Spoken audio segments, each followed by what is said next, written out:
ये वाक़या मेरे साथ उस वक्त पेश आया जब मैं 17 साल का था। ये 3 साल पुरानी बात है। उन दिनों मुझे जॉब की बहुत सख्त ज़रूरत थी, क्योंकि मुझे अपनी पढ़ाई पूरी करने के लिए फ़ीस के पैसे इकट्ठे करने थे। बड़ी मुश्किल से मुझे मैकडॉनल्ड्स में जॉब मिली। अपने बॉस को खुश करने के लिए मैं किसी भी टाइम नाइट शिफ्ट या मॉर्निंग शिफ्ट कितने भी घंटे काम करने के लिए रेडी था। मैकडॉनल्ड्स में काम करते करते मुझे 3 महीने हो चुके थे, पर अभी तक मैं सिर्फ मॉर्निंग शिफ्ट्स में ही काम करता था।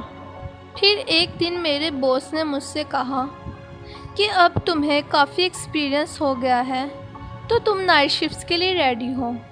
और इन्होंने कहा कि नाइट शिफ्ट्स में यहाँ काफ़ी खामोशी होती है, तो तुम्हें इससे कोई प्रॉब्लम तो नहीं है। मैंने कहा नहीं, मुझे इससे कोई प्रॉब्लम नहीं है। मेरे बॉस ने मुझसे कहा कि मेरी पहली नाइट शिफ्ट स्टार्ट होगी रात 12 बजे से सुबह के 5 बजे तक। मैं ठीक 12 बजे मैकडॉनल्ड्स पहुंच गया। मेरे मैनेजर ने मुझे सारा काम समझा दिया। उसने मुझे काम की एक लंबी लिस्ट थमा दी। मैनेजर मुझे सारा काम समझा के घर चला गया। मैकडॉनल्ड्स में काफ़ी खामोशी थी, पर मुझे उस खामोशी का इतना एहसास नहीं हो रहा था, क्योंकि मैं अपने काम में बिज़ी था। बहुत सारा काम था जो मुझे ख़त्म करना था। काम करते करते टाइम का पता नहीं चला और रात के 2 बज गए।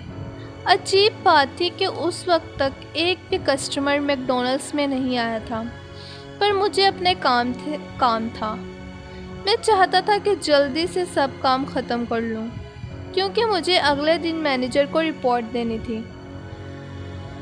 फिर अचानक मुझे ऐसा महसूस हुआ कि जैसे कोई मुझे देख रहा है।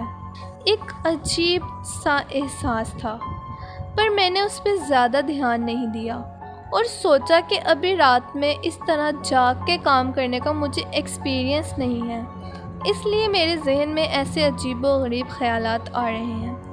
फिर अचानक मेरी नज़र बाहर खिड़की पर गई। जब मैंने खिड़की की तरफ देखा तो मुझे एक अजीब सा काला साया नज़र आया, जैसा कि बाहर कोई खड़ा है। पर मैंने सोचा कि शायद ये मेरा वहम है। इस वक्त यहाँ कौन हो सकता है? मैंने अपना ध्यान दोबारा काम की तरफ लगा दिया। थोड़ी देर बाद मेरा ध्यान बाहर खिड़की पे दोबारा गया। अब मुझे ऐसा लगा कि वो साया पहले से थोड़ा करीब आ गया है, पर मैंने अपने आप को एहसास दिलाया कि ये सिर्फ मेरा वहम है, ऐसा कुछ नहीं हो रहा, ये सब नींद और थकन की वजह से हो रहा है। फिर मैंने डिसाइड किया कि अब बाहर खिड़की की तरफ नहीं देखूंगा और बस अपने काम पर फोकस करूंगा। इसलिए मैं दोबारा से अपने काम में बिज़ी हो गया। अभी मैं अपना काम कर ही रहा था कि अचानक मुझे एक आवाज़ आई।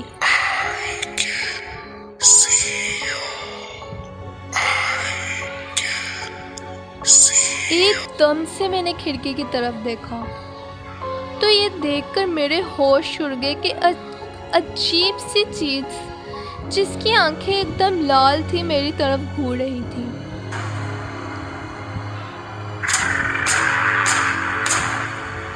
अब मैं वहाँ 1 मिनट नहीं रुक सकता था।